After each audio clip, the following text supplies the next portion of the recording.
买2袋再给2袋，厂家是不是疯了呀？啊！销量没上来，头六不得花钱吗？咱卖的好，一卖管卖几千单。我跟你说，那个爆米花爆的不得了。你看这个哈，它1袋的话呢是200克，它呢是那种江米条，并且是荞麦粉，里边呢放的海藻糖。酥脆呀，这个主要是。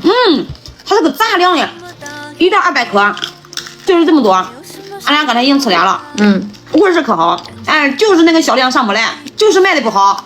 你知道今年确实都需要投流，我的视频从来没投过流，我想爆单也难，除非这种厂家找到咱，哎，让利给咱。